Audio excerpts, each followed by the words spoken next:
20-ci günün duası. Allahım, bu ayda cənnətin qapılarını mənim üzümə aç və cəhənnəmin qapılarını üzümə bağla. Məni bu ayda Quran oxumağa müvəffəq et. Ey möminlərin qəlblərinə rahatlıq nazil edən. Bismillahirrahmanirrahim və bihi nəstəin. Rəbbi şrəhli sadri və yəssirli əmri və hlul uqdətən min lisani yəfqəhu qavli.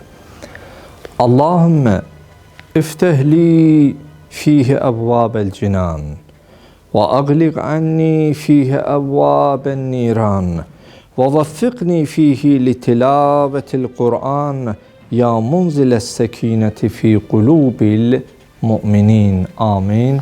Ya Rəbbəl aləmin. Allahın salamı olsun siz, əziz, dəyərli, möhtərəm, bizi izləyən tamaşaçılara. Uca Rəbbimizə sonsuz həmdlər, sənalar olsun ki, bu rəhmət, bərəkət, məğfirətlə dolu olan mübarək Ramazan ayında onun üçün oruc olmağı, namaz qılmağı, Quran oxumağı, əl açaraq günahlarını bağışlatma imkanı, fürsəti bizə bəxş etmiş və bir daha sizinlə bir arada olma imkanını, ömürdən möhlətini bizə bəxş etmiş. Bəli, əziz tamaşaçılarımız, bildiyiniz kimi mübarək Ramazan ayının gündəlik dualarının şərhi və izahı bölümündə sizinlə artıq tamına 20 gündür bir aradayıq.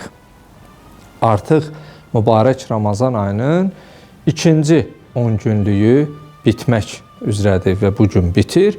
Günün duası belədir. Allahümmə ftəh li fihi əvvabel cinan. Allahım, bugün mənim üzümə behiştin qapılarını aç və əqliq ənni fihi əvvabən niran və cəhənnəmin qapılarını mənim üzümə bağla. Və vəffiqni fihi litilavetil Qur'an.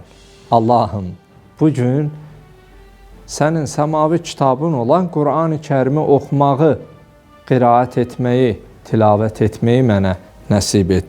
Ya munziləs səkinəti fi qulubil müminin. Ey möminlərin qəlbinə aramlıq verən, aramlıq bəxş edən Allahım. Bəli, əziz tamaşaçılarımız, duada doğrudan da insanın qəlbinə huzur verəcək və insanı rahatlaşdıracaq ifadələr keçir. Elə ilk mühüm və hər kəsin arzusu, istəyi budur ki, Allahım, bugün mənə behiştin qapılarını açaraq, cəhənnəmin qapılarını üzümə bağlayaraq günümü bitirməyi, başa vurmağı, ayımı sonlandırmağı nəsib et. Bəli, əgər insan Allahın razı qaldığı əməlləri edərsə, inanın, behişt əhli olar. Bizim dilimizdə adətən biri-birinə bir yaxşılıq etdikdə, bir iş gördükdə deyərik, Allah razı olsun, Allah səndən razı qalsın. Bununla bağlı tarixdə bir kiçik, amma doğrudan da insana motivasiya verici, onu şövqləndirici, təşviq edici bir Peyğəmbər Salavatullah'dan bir hadisə baş verib. Tarixdə yazırlar, bir ərəb sonuncu Peyğəmbərimizin Salavatullah'ın yanına gələrək, ey Allahın Rəsulü, mənə bir dua et. Peyğəmbərimiz əl açaraq, Allah səndən razı qalsın deyə söyləyir. Biraz keçdikdən sonra bu ərəb ikinci dəfə, ey Allahın Rəsulü, mənə dua et. Peyğəmbərimiz təkrar olaraq, Allah səndən razı qalsın, razı olsun deyə söyləyir və üçüncü dəfə bu ərəb kəmhövsələ olduğundan səbirsizlik edir. Ey Allahın Rəsulü, mən sənə məni dua et dediyim halda sən elə bir kəlmə ilə, bir ifadə ilə Allah səndən razı olsun deyib duanı bitirirsən. Axı mən sənə mənim üçün dua et deyə səndən təvəqqüdə ricadıyam. Allahın Rəsulü, əziz tamaşaçılar, təbəssüm edərək buyurur ki, sən istəmirsən cənnətə gedəsən, istəmirsən behişt əhli olasan, Bu ərəb deyir, təbii ki, istəyirəm. Deyir, mən bir dua elədim ki, o duam qəbul olsa, sən behişt əhli olarsan, cənnət əhli.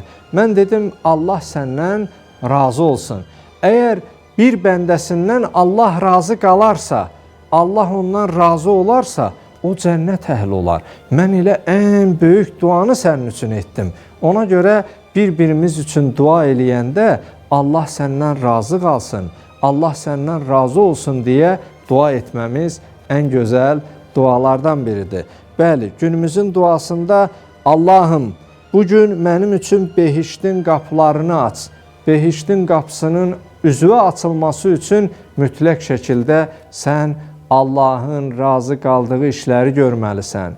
Xalqa, insanlara, ailənə, övladına, dostlara, qohumlara yaxşılıq etməlisən.